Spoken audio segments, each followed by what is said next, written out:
नमस्कार दोस्तों, हमारी आज की कहानी है सास छोटी बहू को देखो कितना सामान लेकर आई है और एक तुम हो की। रंजू और रेणुका दो बहनें थी। रेणुका रंजू की छोटी बहन थी। रंजू के दो बेटे थे। बड़े बेटे की शादी हो चुकी थी। रंजू के छोटे बेटे की शादी हुई तब रंजन के पैर जमीन पर नहीं पड़ रहे थे। चक्करगिनी की तरह इधर उधर घर में घूम रही थी। दरअसल बात यह है कि आज ही उनके छोटे बेटे अनुज की बारात लौटी है। बहू को विदा कराकर बहू के मुख के दर्शन किए बिना सबकी आंखें खुली की खुली रह गई थी। दो बड़ी बड़ी टरकों से भरकर छोटी बहू देज लाई थी। साथ में बर्तन इतने सारे कि सातों पीढ़ी भी बैठकर खाए तो कम ना पड़े। देखने वालों की तो लाइन लग गई थी। जितना मुंह उतनी बातें। पक्का बहू में कुछ खोट होगा। पक्का बहू अंगूठा छाप होगी। पक्का बहू का रंग दबा होगा। और भी न जाने कितने पक्के ये औरतें आपस में नाफूसी करती रही। यार मुझे उससे क्या, मैं तो रंजू के बुलाने से इधर आई हूँ। रेणुका, सुबह सुबह बहू आ गई, गीत गाने आ जाना। मैं भी पहुँच गई नई नई बहू को देखने। देखा तो ना दुआ ना सलाम ना चाय ना सत्कार। मैं तो बस रंजू को ढूंढने लग गई। देखा तो दहेज के सामानों में गिरी पड़ी है। बड़ी मुश्किल से उसका चेहरा दिखाई पड़ा।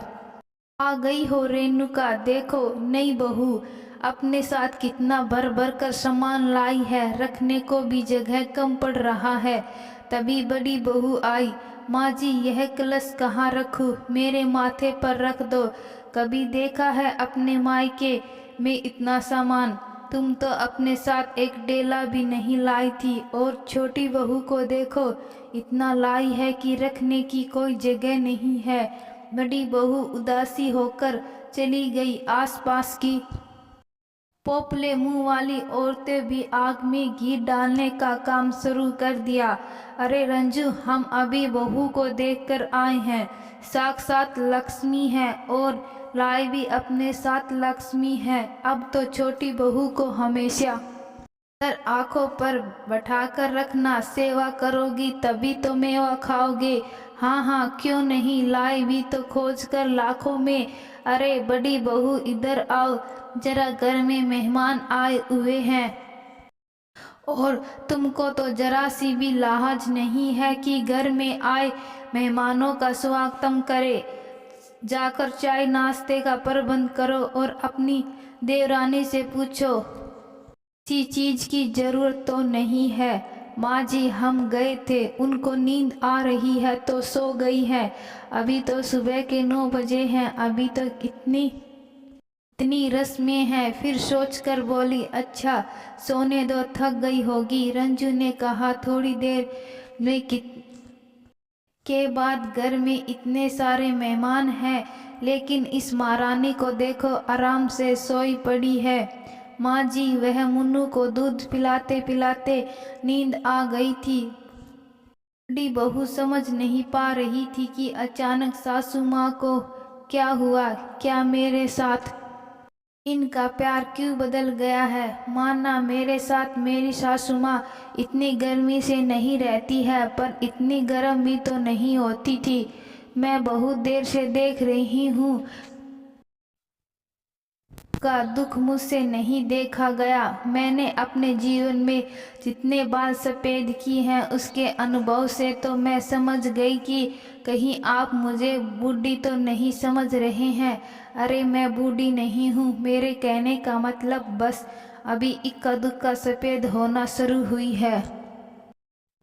कहीं रंजू दीदी के मन में दोनों बहुओं के लिए भेदभाव जैसा व्यवहार उत्पन्न हो रहा है, जिसका कारण है छोटी बहू के द्वारा लाया हुआ दहेज। रेणुका अपनी बहन से बोली, क्या रंजू दीदी, किस बात का गुस्सा निकाल रही हो बड़ी बहू पर? छोटी बहू के आते ही बड़ी के साथ भेदभाव करना शुरू कर दिया। याद करो पिछले साल आपकी तबीयत खराब हुई थी, आप अस्पताल में भर्ती थी।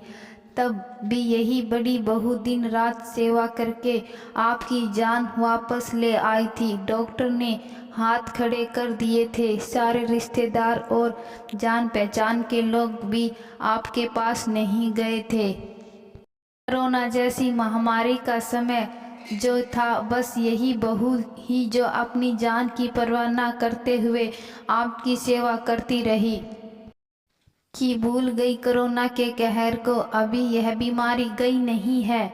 एक बात याद रखो, बीमारी में पैसा नहीं दौड़ता, दौड़ता इंसान है। लता की मन मस्तिष्क ने पिछले साल की यादें तस्वीर बनकर घूमने लगी। सच ही तो कह रही है रेणुका, जब किसी ने भी मेरा साथ नहीं दिया तब मेरी बड़ी बहू ने मेरा साथ दिया था। और ऐसी बीमारी में जब अपने ही खून के रिश्ते पीछे हट गए तब बड़ी बहू ने ही मुझे संभाल कर रखा और मेरी सेवा की। और मैं सामान और कागज़ के टुकड़ों के लिए अपनी बेशकीमती बहू को भेदभाव की सूली पर चढ़ाने जा रही थी। धिक्कार है मुझ पर।